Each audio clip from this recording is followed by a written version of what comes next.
I am immediately taking steps to ban large institutional investors from buying more single-family homes. We're also seeing BlackRock stock dropping. We're seeing Invitation Homes stock dropping. What a way to start off January, huh? Threatening institutional investors in rentals. Hey everybody, welcome to another episode of Landlord Lens. We have some breaking news and a very important quote by a very important person. Seamus, why don't you read the quote from our President Donald Trump? Yeah, happily. Posted to social media today. I am immediately taking steps to ban large institutional investors from buying more single-family homes, and I will be calling on Congress to codify it. People live in homes, not corporations. Once again, that was written by Trump on social media. That's right. What a way to start off January, huh? Threatening institutional investors in rentals. Yeah, and we know institutional investors, right? These corporate landlords we often talk about represent anywhere between 1% to 3% of the single-family market in the United States. And the thought there is if he stops allowing them to purchase new properties, it will create more supply for all the pent-up demand, people looking for primaries, maybe even our DIY audience out there. Yeah, I think there's a lot to unpack here, and we've been sitting here kind of talking through and digesting it. But first, I think it's worthwhile to notice what impact it's having on markets already. The Google Trends is showing a huge spike in the term institutional investors. Because what does that even mean, right? What is an institutional investor? Let me Google that. We're also seeing BlackRock stock dropping. Yep. We're seeing Invitation Homes stock dropping. Are there any other stock tickers you saw fall off? There were some in the construction field that were taking a little bit of a beating.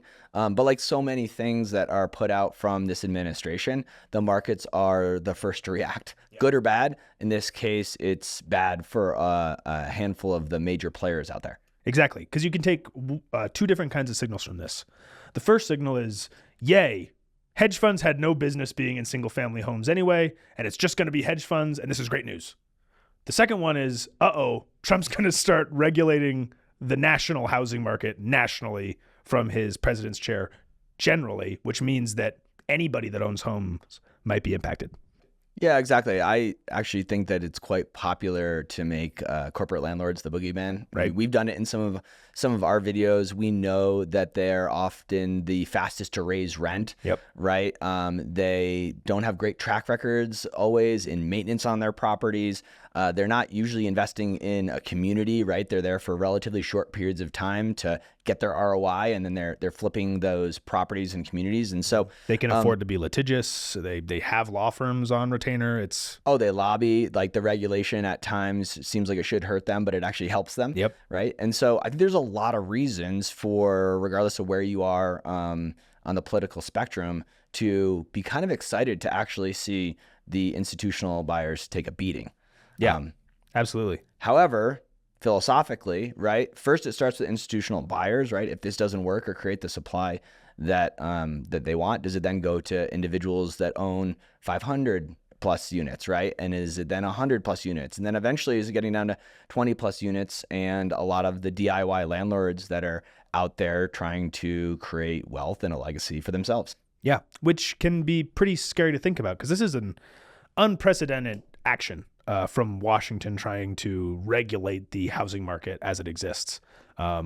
He's not wrong that, he calls out here that owning a home was long considered the pinnacle of the American dream, and that's the case.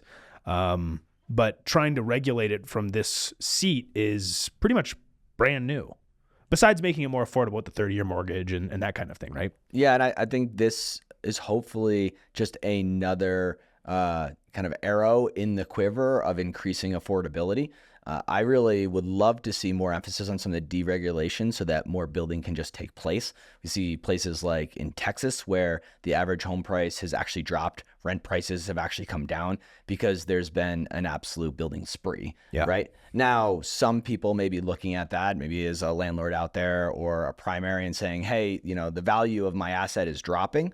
But I think for the general good of the community, these communities, right, and people able to pursue that American dream, it is important that people can afford to own a home. Exactly.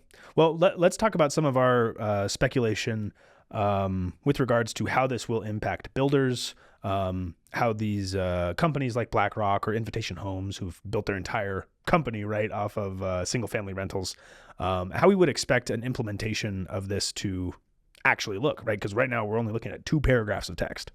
Yeah, it's pretty sparse on details, like the introduction of so many of these things. I'm usually in the camp of just voting that nothing will actually happen, right?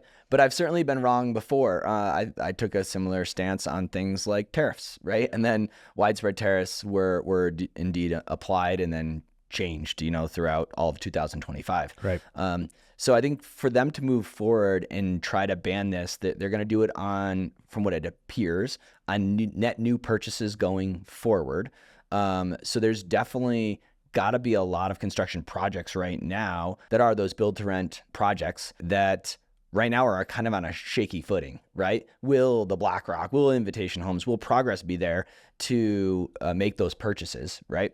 And if not, my hope is those construction companies open it up to the public, right? Which then creates that supply that we're looking for to fill the demand that we know exists out there. Absolutely. So if that's the case, and that's I think a reasonable way to read what he said, preventing them from buying, right? Yeah. Why do you think that builders that are traded on the stock exchange dropped? Why did traders feel differently? I think there's some risk to the business as a home builder, right? If you're a home builder and one of your clients is one of these large institutional buyers, right? These corporate landlords, then at the end of the day, you're losing a customer, right? A customer with very deep pockets, a customer that's aggressive and trying to build. And so it changes the dynamics of your business. So I think anytime there's any insertion of risk in a business, you can anticipate that the stock is going to drop. Yeah. Well, I'm interested too in the speculation you said, well, you shared, you don't think it's going to happen, right? And you caveated that by pointing out that you've been wrong before on that assumption. But I think there's reason to believe that this could take up significant time in the congressional session and possibly move through, because a lot of Democrats have put forward legislation that like forces hedge funds to sell off rentals. I don't know if they've put forward things that are generally something that would impact Invitation Homes directly. But I could see some popular support motivating Democrats to get behind something like this. Oh, absolutely. I think this is the kind of thing that Mondami would be fist bumping. Yeah. Right. President Trump for the introduction of this. So yes, I do think from that perspective, there's a real opportunity that even some moratorium, right? Some period of time where they're not able to participate in the housing market could go in place, which would be super interesting. There's been so many other ideas thrown around, from deregulation to even selling off some of the federally owned land. Yeah. Right. To make it affordable to build. I forgot about that. That was crazy. Yeah. But that was all the rage only a year ago. Yeah. So from that perspective, I think there's a lot of levers that the administration's trying to put in play that's going to fix this affordability. It's hard to know which one they're going to pull the hardest. It's hard to know the large impact of each of them, right? We just talked about a 50-year mortgage too. Yeah. Right. And so there's no doubt this administration likes to layer different things, layer different tactics in order to solve the problems they've identified. Wow. Wild. Well, I'm looking forward to talking about this more, assuming it does get some congressional attention, or they do something unilaterally that'll get challenged in the courts. Yep. Either way, we've got news to talk about, and definitely something that will strike, I think, right at the heart of pretty much all the housing issues that our audience cares about. Absolutely. And I'll tell you one group whose stock did not drop, and that's lobbyists in Washington. It is a great day to be a lobbying firm employed by the BlackRock, Progress, Invitation Homes of the world, because you're going to be on the clock until they resolve this. If you own rentals in a market dominated by institutional investors, of which there's several, we'll pull up a list right here. Please let us know. Let us know what it's been like to share a market with them. We're definitely interested. We'll definitely talk about this topic a little bit more over the coming weeks. And like and subscribe for more content like this.